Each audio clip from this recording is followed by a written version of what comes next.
ya alangkah bijaknya kalau dari awal itu yang disampaikan ketika diberikan tawaran untuk membahas masalah Hamas. Sampaikan dari awal, oh itu bukan bidang saya. Ada yang lebih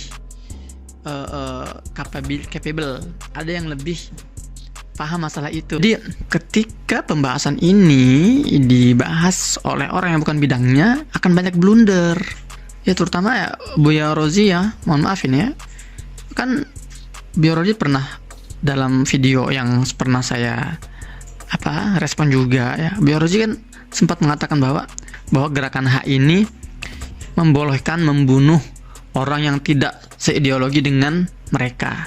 Itu ada jejak digitalnya, dan saya sudah tonton video fullnya dan saya sudah komentari juga. Harusnya alangkah bijaknya Buya Rozi ini klarifikasi dulu masalah itu, jangan membuka statement lain ya, sebelum itu dikelirkan dulu ketika mengatakan bahwa gerakan HI ini memperbolehkan membunuh siapapun yang berselisih ideologi dengannya.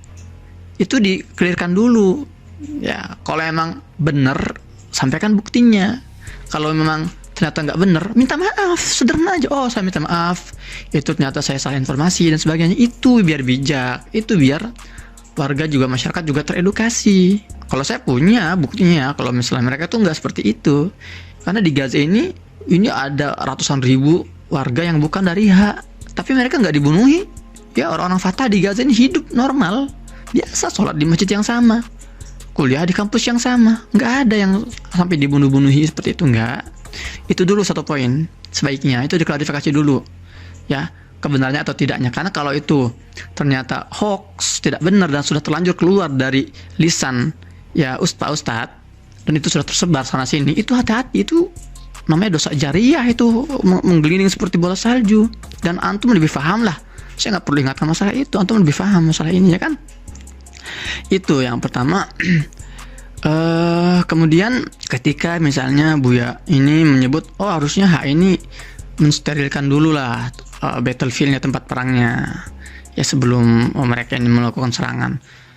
Ini terlalu ideal sekali. Mereka mau mensterilkan di mana? Mau dibawa kemana 2,3 juta orang ini dikeluarin dari Gaza? Ya di mana disembunyiin dulu di bunker? Gak ada bunker di sini.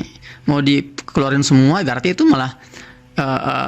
malah menjawab impian dan cita-cita musuh ya, orang Z itu, Zionis. Karena penjajah ini sangat mengimpi-impikan hal itu, agar warga Gaza ini keluar semua dari Gaza, agar mereka bisa kembali mencaplok.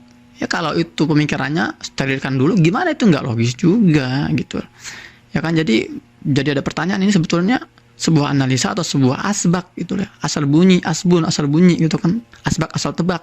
Kemudian juga hal yang mau saya kritisi adalah halusinasi yang melompat-lompat ke depan, ke jauh sana, ke belakang.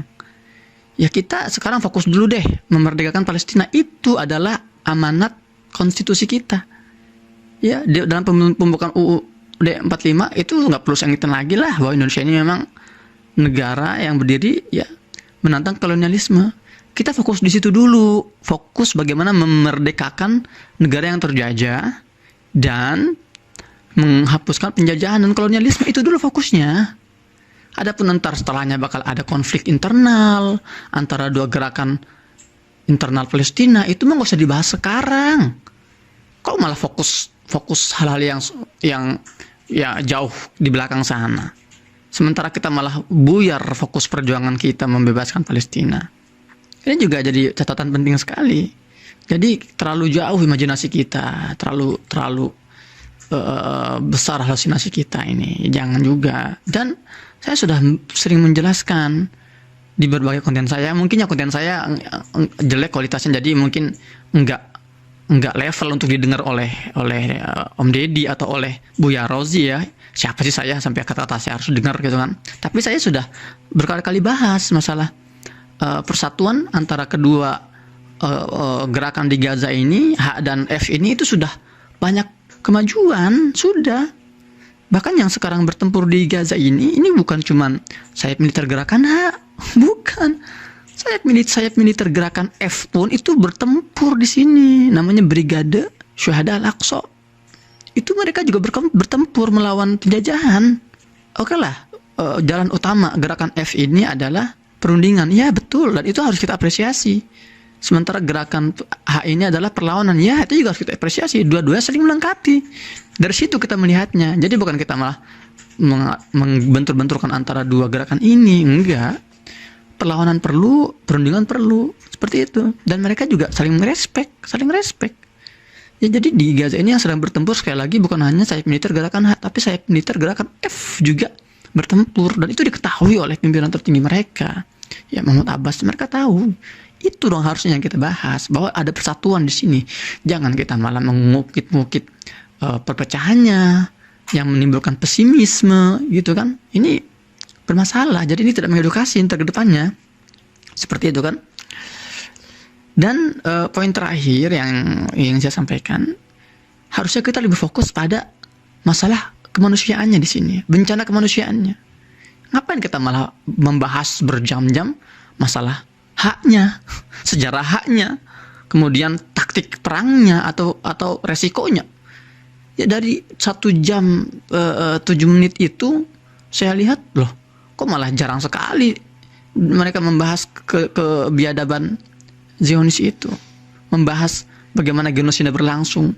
Sudah 5.000 anak-anak dibunuh, 10.000 sudah meninggal dunia, 25.000 sudah terluka parah, 30.000 ton TNT ya, bom itu sudah dijatuhkan oleh penjajah itu ke Gaza. 30.000 ton itu artinya apa? Sudah melebihi 2 kali lipat lebih ya bom atom yang dijatuhkan di Hiroshima dan Nagasaki. Ya, bom atom yang jatuh di Hiroshima itu cuma 12.000 ton.